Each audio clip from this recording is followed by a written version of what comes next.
Hello children, how are you? I hope you all are doing good. Children, now we will do sentences. Now think, put a cross sign next to the sentences that make no sense. आपको cross करना है उन sentence के आगे जिनका कोई भी meaning नहीं निकलता. Number 1, my friend has invited me to New Delhi. It are easy to lose one's temper when one is criticized. How is your brother? I will do it in myself's way. That cat is in good mood. It's just had its breakfast. Now do. Rewrite the nonsense sentences from the think section so that they can convey a proper thought. आपको कौन से sentence लेने हैं वहाँ से think section से जिनका कोई भी मीनिंग नहीं निकलता है. अब उसको लेकर के आपको फिर उनको प्रॉपर वे में लिखेंगे ताकि उनका प्रॉपर मीनिंग आ सके. Now read. Sentence is a set of words that conveys a complete meaning. A sentence can communicate statement, command और एक्सक्लेमेशन और अ क्वेश्चन. सेंटेंस क्या होता है? वर्ड्स का वो ग्रुप है जो हमें एक कंप्लीट मीनिंग प्रोवाइड करता है. हमारा सेंटेंस कमांड भी हो सकता है, एक्सक्लेमेटरी भी हो सकता है, नॉर्मल स्टेटमेंट भी हो सकता है. Now kinds of sentence. Sentences. Assertive. Now assertive, fact and opinion. The sun rises from the east. Opinion, he would have won the football match. Next is exclamatory. Emotions. Hooray, we have a holiday match. आपका इसमें emotion आपने डाला है. आप match जीत गए हैं तो आपने इसमें खुशी का इमोशन अपना डाला है. Interrogative. Questions. How many mangoes did you have? Question put up किया गया है. Command. Class stand up. Imperative. Request and apology. Imperative में क्या करते हैं? या तो आप रिक्वेस्ट करेंगे या अपॉलॉजी करेंगे, अपॉलोजाइज करेंगे. Now request. Rahul please open the door. Now apology. I am extremely sorry for not helping you. Next, assertive sentences. Assertive sentences state a fact or opinion. These sentences are simple sentences. They either universal truths or declaration of something. जो assertive sentence होते हैं वो हमें facts बताते हैं. ये sentences simple sentence होते हैं और ये universal truth को या कोई चीज़ को declare भी कर सकते हैं. Examples. Jan is a student. She lives in a big city. Next is interrogative statements. Interrogative sentences are sentences that ask questions. इसमें हम क्या करते हैं? क्वेश्चन पुटअप करते हैं. Examples. What is your name? Where do you live? Exclamatory sentence is used to express sudden and strong emotions in a sentence that expresses sudden and strong feelings such as surprise, wonder, pity, sympathy, happiness और gratitude. जो exclamatory sentence होते हैं उसमें हमारे sudden emotions होते हैं. उसमें हम सरप्राइज भी हो सकते हैं, हमें किसी को देख के दया भी आ सकती है, हमें खुशी भी हो सकती है और हम ग्रेटिट्यूड भी एक्सप्रेस कर सकते हैं. Now example. What a shame. Boy, I am tired. Imperative sentences is a sentence which gives a command, makes a request और एक्सप्रेस अ विश. इम्पेरेटिव में क्या होता है? या तो आप कमांड देंगे या रिक्वेस्ट करेंगे या अपनी कोई विश को एक्सप्रेस करेंगे. Examples.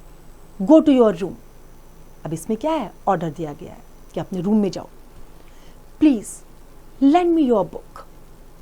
Have a good time at the picnic. Now parts of sentence. Subject and predicate. A sentence is made of two parts, the subject and predicate. Sentence के कितने पार्ट होते हैं? Two parts, subject and predicate. Subject, a word or a group of words of the sentence that informs you who or what the sentence is about. It's either a common noun, proper noun, pronoun or a noun phrase. Subject क्या होता है sentence में? जो हमें बताता है कि वो कौन है या क्या है, किसके बारे में बात हो रही है। वो आपका कॉमन नाउन भी हो सकता है, प्रॉपर नाउन भी हो सकता है, प्रोनाउन और नाउन फ्रेज भी हो सकता है। Examples: Radha walked to the market, the tired men and women walked home quietly. Next is complete subject. Subject of the sentence is normally more than a word. All these words together form the complete subject. In the above example, the third men and women form the complete subject. जो complete subject का क्या मतलब है कि ज़्यादातर जो है एक या एक से ज़्यादा शब्द में भी सब्जेक्ट हमारा हो सकता है, और जब वो पूरा एक साथ कंबाइंड होता है तो वो एक सब्जेक्ट को फॉर्म करता है। जैसे ऊपर सेंटेंस में क्या है, the third man and women, ये सारे वर्ड्स मिलकर के सब्जेक्ट को बना रहे हैं। सब्जेक्ट वर्ड और simple subject. The most important word in the complete subject is called the simple subject और subject word. In the above example, men and women form the subject word. Now predicate. A group of words or word that informs what the subject is doing. A predicate consists a main verb, linking and or helping verb and any object. जो predicate है वो क्या है? वो group है words का जो ये इन्फॉर्म कर रहा है कि what the subject is doing, subject क्या कर रहा है, क्या काम हो रहा है उसमें। इसमें मेन वर्ब भी होता है, लिंकिंग भी और हेल्पिंग वर्ब भी, और कोई एनी ऑब्जेक्ट भी हो सकता है। Radha walk to the market, the tired men and women walked home quietly. Next is direct and indirect object. When we use transitive verb, we need an object to convey the full meaning of the sentence. The object of the verb can be a noun, pronoun, phrase or clause. Transitive verb का जब हम use करते हैं तो हमें अपनी meaning को convey करने के लिए ऑब्जेक्ट की ज़रूरत होती है। तो जो वो ऑब्जेक्ट है वो नाउन, प्रोनाउन, फ्रेज और क्लॉज कुछ भी हो सकता है। Example: The students picked the book. Now the book from the desk is the object. The student studies. There is no object in the sentence. Sometimes verbs are followed by two objects. Number one, direct object, which is normally a thing, is the receiver of action within a sentence. To identify the direct object, take the verb and ask the question what or whom. Direct object को identify करने के लिए आपको verb से question put up करना है, what word से या whom वर्ड से। अगर आपको इससे आंसर मिलता है तो आपका ऑब्जेक्ट डायरेक्ट ऑब्जेक्ट है। Now example: Rahul through the ball. Now the ball is a direct object. Everyone enjoys singing. Singing is the direct object. An indirect object, which is normally a person. An indirect object may be a noun or a pronoun. The indirect object doesn't receive the action of the verb. It receives the direct object. We should ask question for what, whom to identify the indirect object. Indirect object को identify करने के लिए हमें verb से किस word से question put up करना है, फॉर व्हाट या हुम। अगर फॉर व्हाट और हुम से आपको आंसर मिलता है तो वो आपका इनडायरेक्ट ऑब्जेक्ट है। Example: we sent you an email. Now indirect object you and direct object an email. She called a taxi for them. Indirect object them and direct object is a taxi. Complements. A complement is a word or a group of words that complete the sentence. It helps in completing the predicate and describes the subject, object or verb in the sentence. There are two types of complements: object complement and subject complement. जो complement होते हैं वो क्या होते हैं?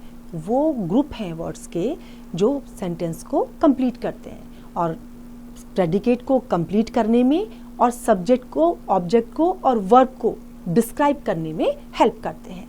ये 2 types के होते हैं, object complement and subject complement. Now number 1 is subject complement. They are group of words or word that describes the subject and follows common linking. Verbs like am, is, are, was, being, been and were.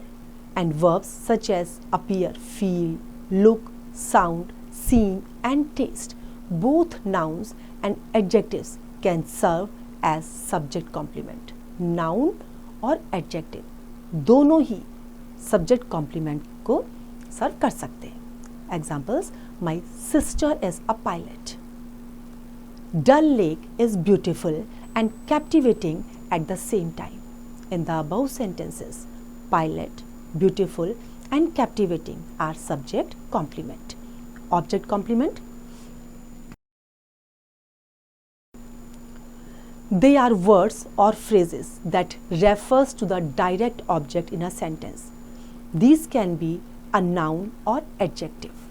जो object complement हैं वो किस तरह के words या phrases होते हैं जो डायरेक्ट ऑब्जेक्ट को रेफर करते हैं। ये नाउन और एडजेक्टिव दोनों ही हो सकते हैं। Examples, the clown makes children happy, she named her daughter Surbhi. In the example above, children is the direct object and happy is the complement in the sentence. Now tell the direct object or indirect object. Number 1 is Rohan studies and delivered papers in the morning. अब इसमें आपको direct object और indirect object को बताना है। तो इसमें direct object आपका क्या है? रोहन। और स्टडीज एंड डिलीवर्ड पेपर्स ये आपके इनडायरेक्ट ऑब्जेक्ट है।